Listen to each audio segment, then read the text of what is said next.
ദൈവനാമത്തിന് മഹത്വം ഉണ്ടായിരിക്കട്ടെ. എൻ്റെ പേര് നിർമ്മൽ. ഞാൻ എറണാകുളം ജില്ലയിൽ കുറ്റിപ്പുഴ ഇടവകയിൽ നിന്നാണ് വരുന്നത്. കഴിഞ്ഞ ഒരു 7-8 മാസമായിട്ട് എൻ്റെ ജീവിതത്തിൽ ദൈവം പ്രവർത്തിച്ച മാതാവിൻ്റെ പ്രത്യേക മാധ്യസ്ഥത്തിലൂടെ ദൈവം പ്രവർത്തിച്ച അത്ഭുതങ്ങൾ പറയാനാണ് ഞാനിവിടെ നിങ്ങളുടെ മുമ്പിൽ നിൽക്കുന്നത്. 2022 ഒക്ടോബർ മാസത്തിലായിരുന്നു എൻ്റെ ഭാര്യ പ്രഗ്നൻ്റ് ആയത്. ഞങ്ങൾ ആ സമയത്ത് അബുദാബിയിലായിരുന്നു. ഞങ്ങൾ രണ്ടുപേരോട് വർക്ക് ചെയ്യുന്ന സമയം. അങ്ങനെ ജനുവരി ആയപ്പോൾ വൈഫിനെ ഞാൻ നാട്ടിലേക്ക് അയക്കുകയും ഞാൻ ഡെലിവറിയുടെ സമയത്ത് നാട്ടിലെത്തിക്കോളാം എന്ന് ഞങ്ങൾ തീരുമാനിക്കുകയും ചെയ്തു. ആൾ പ്രഗ്നൻ്റ് ആയ സമയം മുതൽ ഒക്ടോബർ മുതൽ തന്നെ അദ്ദേഹത്തിൻ്റെ ആളുടെ ലെഫ്റ്റ് ബ്രസ്റ്റിലായിട്ട് ചെറിയൊരു മുഴ രൂപപ്പെട്ട് തുടങ്ങിയിരുന്നു. അപ്പോൾ ഞങ്ങൾ അബുദാബിയിൽ തന്നെ കാണിച്ചിരുന്ന ഗൈനക് ഡോക്ടറെ ഇത് കാണിക്കുകയും ഡോക്ടർ ഇത് തികച്ചും സാധാരണമായ ഒരു കാര്യമാണ്, പ്രഗ്നൻസിയിൽ മിക്കവർക്കും ഉണ്ടാകുന്നതാണ് എന്ന് പറയുകയും ഒന്ന് സ്കാൻ ചെയ്യാൻ പോലും നമ്മളോട് ആവശ്യപ്പെട്ടില്ല. അപ്പോൾ ഞങ്ങളും അതിനെപ്പറ്റി കൂടുതൽ വേവലാതിപ്പെട്ടില്ല. ഞങ്ങളും അത് പതുക്കെ മറന്നു. വളരെ സന്തോഷത്തോടെയും സമാധാനത്തോടെയും പ്രഗ്നൻസിയുടെ ഒരു 80% ആൾ കടന്നു വന്നു. 7 മാസമായി ഞാൻ മറ്റൊരാവശ്യത്തിന് വേണ്ടി എനിക്ക് നാട്ടിലേക്ക് വരേണ്ടതുണ്ടായിരുന്നു. അങ്ങനെ നാട്ടിൽ വന്ന സമയത്ത് ആളിനോട് ഇതിൻ്റെ സൈസും കുറച്ച് വലുതായിട്ടുണ്ട്, വേദനയും അല്പം കൂടിയിട്ടുണ്ട്. അങ്ങനെ സാഹചര്യത്തിൽ ഞങ്ങൾ നാട്ടിൽ രാജഗിരിയിലായിരുന്നു കാണിച്ചിരുന്നത്. രാജഗിരിയിലെ ഗൈനക് ഡോക്ടറിൻ്റെ അടുത്ത് തന്നെ ഞങ്ങളിത് കാണിക്കാനിടയായി. അപ്പോൾ ഡോക്ടർ ഇതേപോലെ തന്നെ പറഞ്ഞു, കുഴപ്പം വരാൻ സാധ്യതയില്ല, എങ്കിലും നമുക്കൊന്ന് സ്കാൻ ചെയ്ത് നോക്കാമെന്ന് പറഞ്ഞു.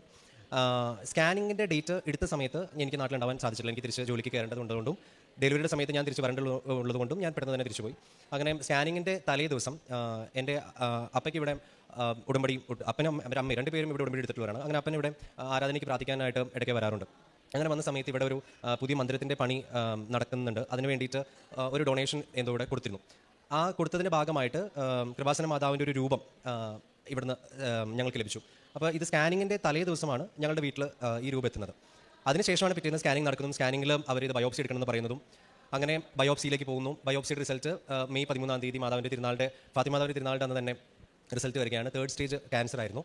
അതും ഏറ്റവും മോശമായ ഒരു വേരിയൻറ്റ്, ട്രിപ്പിൾ നെഗറ്റീവ് എന്ന് പറയും. ഏറ്റവും കൂടുതൽ അത് സ്പ്രെഡ് ആവാൻ സാധ്യതയുള്ള ഒരു വേരിയൻറ്റ്. പക്ഷേ ആളും വളരെ കോൺഫിഡൻ്റ് ആയിരുന്നു. ഞാൻ ആ സമയത്ത് അബുദാബിയിലായിരുന്നു. ഞാൻ ശരിക്കും പറഞ്ഞാൽ കൊളാപ്സായി പോയിരുന്നു ആ സമയത്ത്. അപ്പോൾ ഞാൻ അവിടെ അബുദാബിയിലെ പള്ളിയുടെ തൊട്ടടുത്താണ് ഞാൻ താമസിച്ചിരുന്നത്. ഞാൻ പള്ളിയിൽ ഞായറാഴ്ചകളിൽ പോകുമെന്നല്ലാതെ അതിൽ കവിഞ്ഞ് ഒരു ഭയങ്കര വിശ്വാസത്തിലുള്ള ഒരാളൊന്നും ആയിരുന്നില്ല എൻ്റെ പ്രവാസ ജീവിതത്തിൽ. പക്ഷേ വൈഫിൻ്റെ ഈ റിസൾട്ട് വന്ന ആ നിമിഷം അറിഞ്ഞ സെക്കൻഡ് മുതൽ 13 അറിഞ്ഞു. 13 റിസൾട്ട് അറിഞ്ഞ് 15 ഞാൻ അവിടെ നിന്ന് ഫ്ലൈറ്റ് കയറുന്നതിന് മുമ്പ് വരെ ഞാൻ പള്ളിയിലും ആരാധനയ്ക്കും മാത്രമാണ് പോയിട്ടുണ്ടായിരുന്നത്. വേറെ എവിടേക്കും ഭക്ഷണം പോലും വരെയൊക്കെ കഴിച്ചിരുന്നില്ല. അങ്ങനെ ആരാധനയ്ക്ക് ഇരിക്കുന്ന സമയത്ത് ബൈബിൾ എടുത്ത് വായിച്ചപ്പോൾ എനിക്ക് ഹബക്കൂക്ക് പ്രവാചകൻ്റെ പുസ്തകം 1-ാം അധ്യായം 5-ാമത്തെ വാക്യം എനിക്ക് കിട്ടി. അതിങ്ങനെ പറയുന്നത്, നിങ്ങൾ പറഞ്ഞാൽ വിശ്വസിക്കാത്ത കാര്യങ്ങൾ നിങ്ങളുടെ നാളുകളിൽ ഞാൻ ചെയ്യുമെന്ന്. ശരിക്കും ആ ഒരു വചനം കിട്ടിയപ്പോൾ ദൈവം അത്ഭുതം പ്രവർത്തിക്കും എന്നുള്ളതിനേക്കാൾ ഉപരി അത്രയും നേരം എനിക്കുണ്ടായിരുന്ന ഒരു ടെൻഷൻ, ഞാൻ പോയിക്കൊണ്ടിരുന്ന വേവലാതി കംപ്ലീറ്റ്ലി പോയി. ഞാൻ വളരെ ശാന്തനായി. പിന്നെ ഞാൻ വൈഫിനെ വിളിക്കും. വൈഫ് ഓൾറെഡി വളരെ ശാന്തയായ ഒരു ഇതായിരുന്നു. വൈഫ് വളരെ കോൺഫിഡൻ്റ് ആയിട്ടായിരുന്നു ഇതിനെ ഡീൽ ചെയ്തിരുന്നത്. അങ്ങനെ 13 റിസൾട്ട് കിട്ടിയ ഉടനെ തന്നെ അവരിവിടെ വന്നു. അപ്പനും അമ്മയും എൻ്റെ വൈഫിനെ കൊണ്ട് ഇവിടെ വന്നു. അച്ഛനെ കണ്ടു. അച്ഛനെ കാണാനിടയായി. അമ്മയുടെ ഉടമ്പടി വെച്ചിട്ട് അച്ഛനെ കണ്ടു.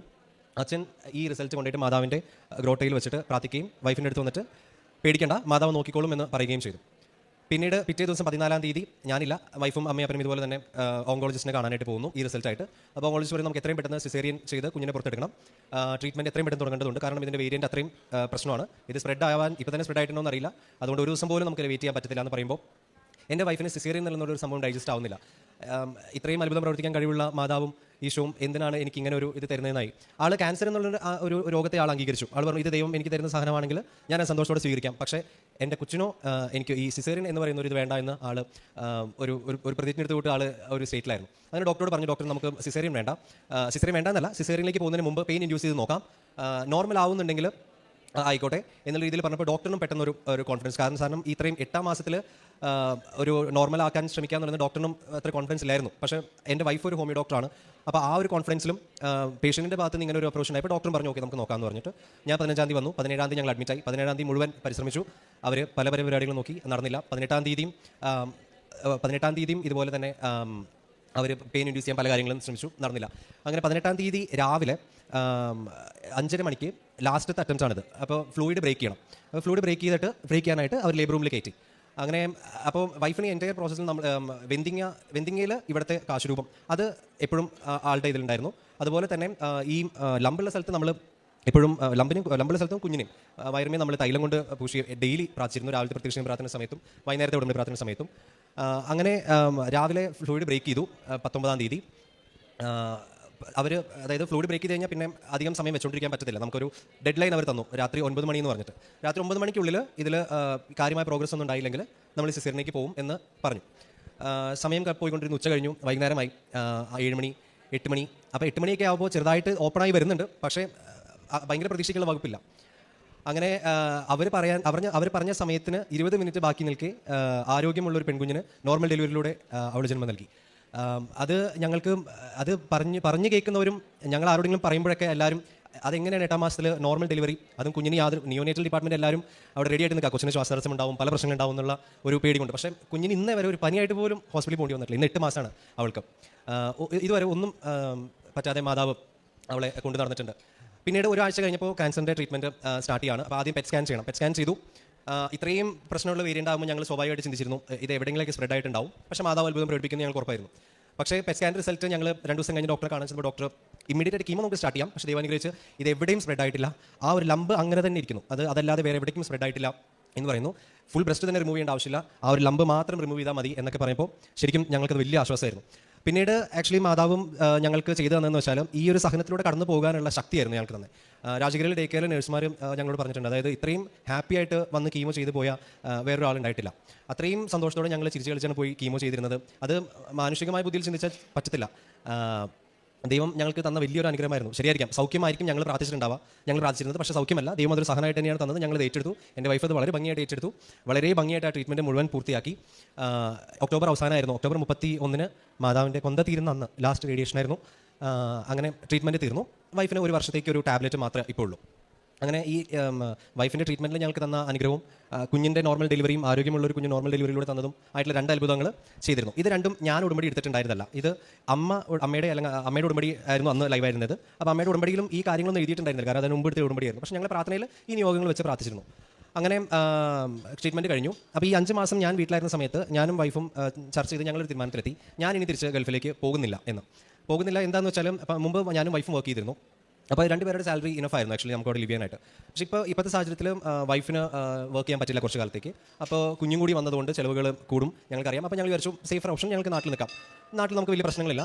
ഞാൻ പറഞ്ഞു ഞാൻ എന്തെങ്കിലുമൊക്കെ ചെറിയ പരിപാടികൾ നോക്കാം, ഇവിടെ നാട്ടിൽ നിൽക്കാവുന്ന രീതിയിൽ നോക്കാം എന്നൊക്കെ വിചാരിച്ചു. ഓക്കെ, ഞാൻ ഇപ്പോൾ പോയിട്ട് ഞാൻ വർക്ക് ചെയ്തിരുന്ന കമ്പനിയിൽ ലോങ് ലീവ് എടുത്തിട്ടാണ് വന്നിരുന്നത്. അവിടെ പോയിട്ട് ഞാൻ നല്ല രീതിയിൽ അവരായിട്ട് വേർപിരിഞ്ഞ് റിസൈൻ ചെയ്ത് ഞാൻ തിരിച്ചു വരാം എന്നുള്ള പ്ലാനിൽ ഞാൻ നവംബർ 12-ാം തീയതി പോകാനായിട്ട് ടിക്കറ്റ് എടുത്തു. അപ്പോൾ അതിന് മുമ്പ് പലരിലൂടെയും ഞങ്ങൾക്ക് മെസ്സേജ് കിട്ടി. പോകുന്നതിന് മുമ്പ് എന്നോട് ഞാൻ ഉടമ്പടി എടുക്കണം എന്നുള്ളത് ഞങ്ങൾക്ക് വേണ്ടി പ്രാർത്ഥിക്കുന്ന പലരും പറഞ്ഞിരുന്നു. എനിക്കും ആക്ച്വലി ഉടമ്പടി എടുക്കണമെന്നുണ്ടായിരുന്നു, പക്ഷേ വീട്ടിൽ ഓൾറെഡി ഒരാൾ ഉടമ്പടി എടുത്തിരുന്നത് അതുകൊണ്ടാണ് ഞാൻ ആക്ച്വലി എടുക്കാതിരുന്നത്.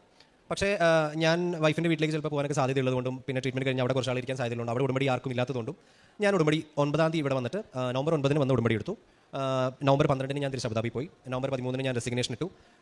ചൊവ്വാഴ്ചകളിലെ പ്രാർത്ഥനകളിൽ നിരന്തരം പങ്കെടുത്തുകൊണ്ടിരുന്നു. രാവിലെ വൈകുന്നേരം ഒരു ദിവസം പോലും പ്രാർത്ഥന മിസ് ചെയ്യാറില്ലായിരുന്നു. പ്രത്യക്ഷ പ്രാർത്ഥനകളും വൈകുന്നേരത്തെ പ്രാർത്ഥനകളും ഒന്നും മിസ് ചെയ്യാറില്ല. ഇവിടെ കൊന്ത എല്ലാം വളരെ ഭംഗി, മുമ്പത്തേക്കാളും ആത്മീയ തലത്തിൽ ഒരുപാട് വളർന്ന് ഞാൻ തന്നെ എനിക്കത് ഫീൽ ചെയ്യുന്നുണ്ടായിരുന്നു. അതിൻ്റെയൊക്കെ അനുബന്ധമായിട്ട് നാട്ടിൽ പല അത്ഭുതങ്ങൾ വേറെ നടക്കുന്നുണ്ടായിരുന്നു. ചെറിയ ഒരുപാട് അത്ഭുതങ്ങൾ നടക്കും. ഇപ്പോൾ വൈഫിൻ്റെ ഈ ട്രീറ്റ്മെൻറ്റ് നടന്നിരുന്ന കാലഘട്ടത്തിൽ കുഞ്ഞിന് പാൽ കൊടുക്കാൻ പറ്റത്തില്ലായിരുന്നു. അപ്പോൾ പൊടിയൊക്കെ ഞങ്ങൾക്ക് ഓസ്ട്രേലിയയിൽ നിന്ന് ഇതുപോലെ എൻ്റെ ഒരു ചേട്ടൻ അയച്ചു തരും. അപ്പോൾ ഈ ചേട്ടന് ഞാനായിട്ട് അത്ര നല്ല ടേംസിലായിരുന്നില്ല, പക്ഷേ ദൈവം അത് സമന്വയിപ്പിച്ചു. ആ ചേട്ടൻ തന്നെ എനിക്ക് എൻ്റെ കൊച്ചിൻ്റെ 1 വയസ്സ് വരെയുള്ള കാലയളവിലേക്ക് 1 രൂപ പോലും എൻ്റെ നിന്ന് വാങ്ങിക്കാതെ ഇതുവരെ കംപ്ലീറ്റ് പൊടികൾ അത് മാതാവ് തന്നെ അറേഞ്ച് ചെയ്തു. അങ്ങനെ ഒരുപാട് അത്ഭുതങ്ങൾ ഇതിൻ്റെ സൈഡിൽ കൂടെ പാരലായിട്ട് നടക്കുന്നുണ്ട്. ഞാൻ ഏറ്റവും പ്രധാനപ്പെട്ടത് മാത്രമേ ഇവിടെ പറയുന്നുള്ളൂ നിങ്ങളുടെ അടുത്ത്. അങ്ങനെ ഞാൻ അബുദാബിയിലേക്ക് പോയി റിസിഗ്നേഷൻ ഇട്ടു. പ്രാർത്ഥനകൾ നടന്നുകൊണ്ടിരിക്കുന്നു. നവംബർ 21-ാം തീയതി എനിക്കൊരു കോൾ വരികയാണ്. അത് 1.5 വർഷം മുമ്പ്, അതായത് അന്ന് നവംബർ 21-ന് 1.5 വർഷം മുമ്പ്, കറക്റ്റ് 1.5 വർഷം മുമ്പ് ഞാൻ ജോലി മാറാനായിട്ട് നോക്കിയിരുന്നു. അതായത് വൈഫ് പ്രഗ്നൻ്റ് ആയിരുന്നില്ല അന്ന് ഞാനന്ന് ജോലി മാറാനായിട്ട് ശ്രമിച്ചപ്പോൾ എനിക്ക് അന്ന് കിട്ടിയൊരു ഇൻ്റർവ്യൂ, ഞാൻ വളരെ ആഗ്രഹിച്ച് പോയി അറ്റൻഡ് ചെയ്തൊരു ഇൻ്റർവ്യൂ ആയിരുന്നു. അന്ന് എനിക്ക് കിട്ടിയിരുന്ന ശമ്പളത്തിൻ്റെ ഡബിളാണ് റിക്വസ്റ്റ് ചെയ്തത്. അവരതിനേക്കാളും കുറച്ചിട്ട് പറഞ്ഞു ഞങ്ങൾ ഇത്രയും തരാം, പക്ഷേ ജോലി സ്ഥലം UAE സൗദി ബോർഡറാണ്. അവിടെ ഉള്ളവർക്ക് അറിയാം, റുവേസ് എന്നൊക്കെ പറയും, ഒരു ബോർഡർ ഏരിയ ആണ്. അപ്പോൾ എനിക്ക് അത്ര പരിചയമുള്ള ആ ഏരിയ, എനിക്ക് സിറ്റി ലിമിറ്റ്സ് ആണ് എനിക്ക് കുറച്ചുകൂടി പരിചയമുള്ളത്. അപ്പോൾ എനിക്ക് ഫാമിലിയായിട്ട് അങ്ങോട്ട് പോകാൻ പറ്റുമെന്നുള്ളൊരു സംശയം ഉള്ളതുകൊണ്ട് ഞാൻ ഓഫർ ഡിനൈ ചെയ്തു. അങ്ങനെ അവർ പറഞ്ഞു ഓക്കെ ഫൈൻ, ഞങ്ങൾ എപ്പോഴെങ്കിലും സിറ്റി ലിമിറ്റ്സിൽ ഒരു പ്രോജക്റ്റ് വരാണെങ്കിൽ വിളിക്കാമെന്ന് പറഞ്ഞിട്ട് അവർ പറഞ്ഞു. അങ്ങനെ ഈ 21-ാം തീയതി അദ്ദേഹം എന്നെ വിളിച്ചിട്ട് എന്നോട് പറഞ്ഞ കാര്യം എന്ന് വെച്ചാൽ, നിർമ്മലിനെ വേണം, സിറ്റി ലിമിറ്റ്സിൽ എനിക്കൊരു പ്രോജക്ട്സ് ഉണ്ട്. ഞാൻ അന്ന് വാങ്ങിയിരുന്ന ശമ്പളത്തിൻ്റെ 3 ഇരട്ടി ശമ്പളം അദ്ദേഹം എന്നോട് ഇങ്ങോട്ട് പറയാണ്, ഞാൻ ഇത്രയും ശമ്പളം തരാം. ഞാനൊന്നും ചോദിച്ചിട്ടില്ല ആൾ ഇങ്ങോട്ട് പറയാണ്, ഇത്രയും ശമ്പളം ഞാൻ തരാം, ഇമ്മീഡിയറ്റ് ആയിട്ട് ജോയിൻ ചെയ്യണം എന്ന് പറഞ്ഞിട്ട്. പക്ഷേ എനിക്ക് ആക്ച്വലി ഷോക്കായിരുന്നു, കാരണം നമ്മൾ ജോലി തന്നെ വിട്ട് നാട്ടിൽ വന്ന് എന്തെങ്കിലും ചെയ്യാം, അവിടെ നമുക്ക് അഫോർഡ് ചെയ്യാൻ പറ്റാത്തതുകൊണ്ടാണ് ജോലി നമ്മൾ വിടാമെന്ന് വിചാരിച്ചത്. പക്ഷേ ദൈവം ഫാമിലിനെ കൊണ്ടുപോകാൻ ഉള്ളൊരു സാഹചര്യം ഒരുക്കി തന്നു. ഞാനപ്പോൾ എനിക്ക് ഏകദേശം ജനുവരി 2 ജോയിനിങ് ഡേറ്റ് പറഞ്ഞിരുന്നത്. അങ്ങനെ അതിൻ്റെ പ്രോസസ്സുകളെല്ലാം വളരെ സ്മൂത്തായിട്ട് പോയി. അതിൻ്റെ ഇടയ്ക്ക് ക്ലയൻറ്റിൻ്റെ ഒരു ഇൻ്റർവ്യൂ ഉണ്ടായിരുന്നു. ഇവരുടെ കൂടെ ഞാൻ വർക്ക് ചെയ്യണമെങ്കിൽ അവരുടെ ക്ലയൻറ്റിൻ്റെ ഒരു ഇൻ്റർവ്യൂ ഞാൻ അറ്റൻഡ് ചെയ്യണം. അപ്പോൾ ഇൻ്റർവ്യൂ വളരെ പേടിച്ചാണ് ഞാൻ അറ്റൻഡ് ചെയ്തത്. കാരണം ഒന്നില്ലെങ്കിൽ ഒരു യൂറോപ്യൻ അല്ലെങ്കിൽ ഒരു അറബി, ഇതിൽ രണ്ടിൽ ആരെങ്കിലും ഒരാളായിരിക്കണം ഈ ഇൻ്റർവ്യൂ എടുക്കാമെന്ന് എനിക്കറിയാം. അപ്പോൾ കുറച്ച് ടഫായിരിക്കാനും സാധ്യതയുണ്ടെന്ന് അറിയാവുന്നതുകൊണ്ട് വളരെ നന്നായിട്ട് പ്രിപ്പയർ ചെയ്തു. പക്ഷേ ഉള്ളിൽ നാട്ടിലെ കാര്യങ്ങൾ ഓർത്തിട്ടാണെങ്കിലും ഇൻ കേസ് ഇത് കിട്ടിയില്ലെങ്കിൽ ഇനി നാട്ടിൽ പോയി എന്ത് ചെയ്യുന്നുള്ള ടെൻഷനൊക്കെ ഓർത്തിട്ട് വളരെയധികം ടെൻഷൻ അടിച്ചിരുന്നു അന്ന്. അന്ന് എനിക്ക് കൂട്ടായിരുന്നത് പ്രത്യക്ഷീകരണ പ്രാർത്ഥന മാത്രമാണ്. രാവിലത്തെ പ്രത്യക്ഷീകരണ പ്രാർത്ഥന മാത്രമല്ല, ഏതൊരു ടെൻഷൻ വരുന്ന സാഹചര്യത്തിലും ആദ്യം ചെയ്തിരുന്നത് പ്രത്യക്ഷീകരണ പ്രാർത്ഥന ചെല്ലുക എന്നുള്ളതാണ്. അങ്ങനെ ഇൻ്റർവ്യൂവിന് കയറാനായിട്ട് പോലും ഞാൻ പുറത്ത് അവരുടെ ഓഫീസിൽ വെയിറ്റ് ചെയ്യുന്ന സമയത്ത്, ആരും ഇൻ്റർവ്യൂ എടുക്കുന്നൊന്നും എനിക്കറിയില്ല. അങ്ങനെ ഇൻ്റർവ്യൂ എടുക്കാൻ ഞാൻ പുറത്ത് വെയിറ്റ് ചെയ്യുന്ന സമയത്ത് പോലും ഞാൻ കണ്ടിന്യൂസ് ആയിട്ട് പ്രത്യക്ഷീകരണ പ്രാർത്ഥന ചൊല്ലിക്കൊണ്ടിരിക്കാം. അങ്ങനെ ഞാൻ ഓഫീസിൻ്റെ അകത്ത് കയറി കഴിഞ്ഞപ്പോൾ അവിടെ തൃശ്ശൂരാരൻ ഒരു മലയാളി ഇരിക്കുന്നത്. ഇദ്ദേഹം എന്നോട് നാട്ടിലെ വിശേഷങ്ങളല്ലാതെ വേറെ ഒന്നും ചോദിച്ചിട്ടില്ല. ഇത് 5 മിനിറ്റിനുള്ളിൽ പരിപാടി തീർന്നു മാത്രമല്ല, 3 മണിക്കൂറിനുള്ളിൽ എനിക്ക് ഒഫീഷ്യൽ ഓഫ് ലെറ്ററും കമ്പനിയുടെ ഭാഗത്ത് നിന്ന് വരാണ്. പെട്ടെന്ന് പറഞ്ഞാൽ എനിക്കത് പറഞ്ഞറിയിക്കാൻ പറ്റില്ല. ഞാൻ എല്ലാം കണ്ണടച്ച് തുറക്കുന്ന സമയം കൊണ്ടാണ് നടന്നുകൊണ്ടിരുന്നത്. എന്നെ അയാൾ വിളിക്കുന്നതും ഞാൻ ക്ലയൻറ്റ് ഇൻ്റർവ്യൂവിന് പോകുന്നതും എനിക്ക് ഓഫ് ലെറ്റർ വരുന്നതും. എനിക്ക് ലൈസൻസ് ഉണ്ടായിരുന്നില്ല അബുദാബിയിൽ, UAE ഡ്രൈവിംഗ് ലൈസൻസ് ഉണ്ടായിരുന്നില്ല. അപ്പോൾ ഇവർ നിർബന്ധമായിട്ട് പറഞ്ഞു ഡ്രൈവിംഗ് ലൈസൻസ് വേണമെന്നുള്ളത്. അതിൻ്റെ കാര്യങ്ങൾ, പേപ്പർ വർക്ക്സ്, അതിൻ്റെ തിയറി എക്സാം വരെ പാസ്സായിട്ടാണ് ഞാനിപ്പോൾ ഇങ്ങോട്ട് വന്നത്. ഇനി പോയിട്ട് ടെസ്റ്റ് ചെയ്യണം. എല്ലാത്തിലും അതിൻ്റെ സ്പീഡായിരുന്നു ഏറ്റവും പ്രധാനം. എനിക്ക് ഇമ്പോർട്ടൻ്റ് ആയിട്ട് അതിലെടുത്ത് പറയാനുള്ളത് മാതാവിൻ്റെ ആ ഒരു പ്രത്യേകത കൊണ്ട് തന്നെ എടുത്ത് ഓടുമായിരുന്നു മാതാവ് ഓരോ കാര്യങ്ങളും. അങ്ങനെ വളരെ ഹാപ്പിയായി. പിന്നെ എൻ്റെ ഉടമ്പടിയിൽ വെച്ചിരുന്ന മറ്റൊരു നിയോഗമായിരുന്നു ഞാനിപ്പോൾ വർക്ക് ചെയ്യുന്ന കമ്പനിയിൽ നിന്ന് നല്ല രീതിയിൽ പിരിഞ്ഞ് പോരണം എന്നുള്ളത്. കാരണം വൈഫിൻ്റെ ട്രീറ്റ്മെൻറ്റൊക്കെ ആയിട്ട് ഒരു 6 മാസത്തോളം ഞാൻ ലീവ് എടുത്ത്, അപ്പോൾ ഈ സെറ്റിൽമെൻറ്റ് എമൗണ്ട് എന്ന് പറയും, അതായത് നമ്മൾ പിരിഞ്ഞ് പോരുമ്പോൾ നമുക്ക് കമ്പനി തരുന്ന എമൗണ്ട്, ഇത് എത്ര കിട്ടുന്ന പോലും ഒരു ധാരണ കറക്റ്റ് ഉണ്ടായിരുന്നില്ല. ഏകദേശം ഒരു ധാരണ ഞാൻ കണക്ക് കൂട്ടി കറക്റ്റ് നമ്മൾ നാട്ടിൽ നിന്ന് വിസ എടുത്ത് ടിക്കറ്റ് എടുത്ത് പോയി വരുന്ന ആ ഒരു പൈസ എനിക്ക് കിട്ടുമായിരിക്കും. അത്രയും, കാരണം കുറേ പൈസ കട്ടായിട്ടുണ്ട് 6 മാസം ഞാൻ വർക്ക് ചെയ്യാണ്ടായപ്പോൾ. അതിൻ്റെ മുമ്പ് 4 വർഷം ഞാൻ കമ്പനിയിൽ വർക്ക് ചെയ്യുന്നതാണ്. അതിന് മുമ്പും പലപ്പോഴൊക്കെ ലീവ് എടുത്തപ്പോഴൊക്കെ അവർ സെറ്റിൽമെൻറ്റിൽ നിന്നാണ് കട്ട് ചെയ്യുക. അങ്ങനെ ഒരു പ്രൊസീജിയർ ഫോളോ ചെയ്യുന്ന ഒരു കമ്പനിയാണ്. അപ്പോൾ ഞാൻ കണക്ക് കൂട്ടിയതനുസരിച്ച് ഒരു തുക എൻ്റെ മനസ്സിലുണ്ടായിരുന്നു. അങ്ങനെ ഉടമ്പടിയിൽ അതും പ്രത്യേകം വെച്ച് പ്രാർത്ഥിച്ചിരുന്നു. പ്രത്യക്ഷ പ്രാർത്ഥനകളിൽ ചെല്ലിയിട്ടാണ് ഞാൻ ലാസ്റ്റ് ഡേ ഹെഡ് ഓഫീസിൽ സെറ്റിൽമെൻറ്റ് ഫോം സൈൻ ചെയ്യാൻ പോകുന്നത്. സെറ്റിൽമെൻറ്റ് ഫോം സൈൻ ചെയ്യാനായിട്ട് അവർ തന്നപ്പോൾ ശരിക്കും ഞാൻ ഞെട്ടിപ്പോയി. ഞാൻ വിചാരിച്ചതിനേക്കാളും ഏകദേശം 2.5 ഇരട്ടി തുക അതിനകത്ത് അവർ കോട്ട് ചെയ്തിട്ടുണ്ട്.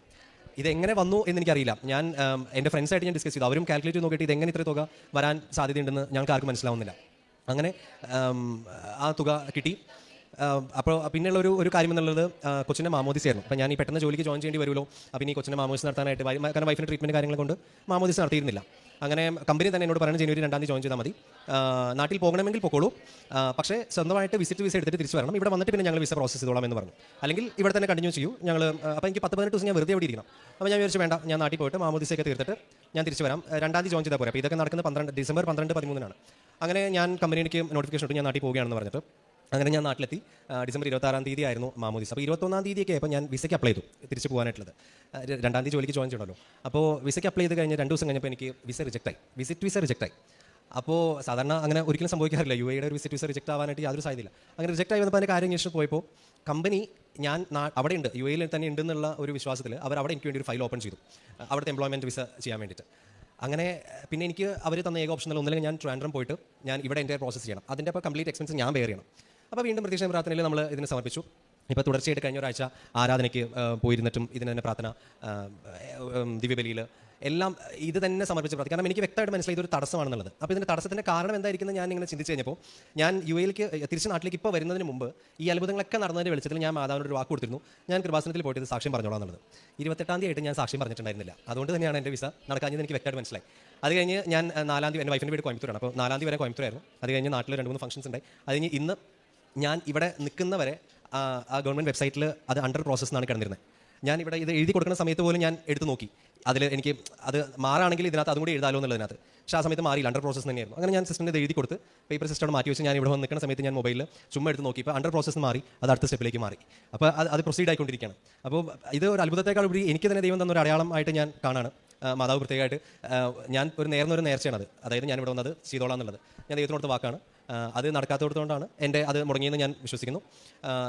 എനിവേ ദൈവം തന്ന എല്ലാ അനുഗ്രഹങ്ങൾക്കും, ഈ കഴിഞ്ഞ 8 മാസം 9 മാസം ദൈവം എൻ്റെ ജീവിതത്തിൽ തന്ന, എൻ്റെ ഫാമിലിക്ക് തന്ന എല്ലാ അനുഗ്രഹങ്ങൾക്കും അത്ഭുതങ്ങൾക്കും 1000 നന്ദി. പത്രം UAEയിൽ ഹിന്ദി പത്രമായിരുന്നു ഞാൻ ഇവിടുന്ന് കൊണ്ടുവരുന്നത്. ഹിന്ദി പത്രം അവിടുത്തെ എൻ്റെ റൂംമേറ്റ്സിന് കാര്യങ്ങൾക്ക് കൊടുക്കാനായിട്ട്. അതുപോലെ ഞാൻ മലയാളത്തേക്കാളും ഉപരി തമിഴും ഇംഗ്ലീഷാണ്. കാരണം വൈഫിൻ്റെ അവിടെ, കാരണം ഇവിടെ ഓൾമോസ്റ്റ് കുറേ സർക്കുലേഷൻ ഉണ്ടെന്നറിയാം. അപ്പോൾ തമിഴ്നാട്ടിൽ കോയമ്പത്തൂർ ചെയ്യാൻ വേണ്ടിയിട്ട് ഞാൻ തമിഴ് പത്രമാണ് മെയിനായിട്ട് എടുത്തിരുന്നത്. അത് ഞാനിവിടെ നാട്ടിലില്ലാത്ത സാഹചര്യത്തിൽ വൈഫായിരുന്നു ഇവിടെ അത് ചെയ്തിരുന്നത്. അതുപോലെ പ്രേക്ഷകപ്രവർത്തനമായിട്ട് കൂടുതലും ക്യാൻസർ ബാധിച്ച രോഗികൾക്കുള്ള ഒരു സഹായമായിരുന്നു ചെയ്തിരുന്നത്. എന്നെക്കൊണ്ട് അവിടെ നിന്ന് അതാണ് ചെയ്യാൻ പറ്റിയിരുന്നത്. അല്ലാതെ എനിക്ക് ഡയറക്റ്റ് പോയി ഒന്നും ചെയ്യാൻ പറ്റുന്ന സാഹചര്യമായിരുന്നില്ല. ഇനിയിപ്പോൾ ദൈവത്ര ദിവസം നാട്ടിൽ എനിക്ക് അനുവദിക്കുന്നുണ്ടെന്ന് അറിയില്ല. പറ്റാവുന്നിടത്തോളം പ്രേക്ഷകപ്രവർത്തനങ്ങൾ ഞാൻ ഏർപ്പെടുന്നതായിരിക്കും.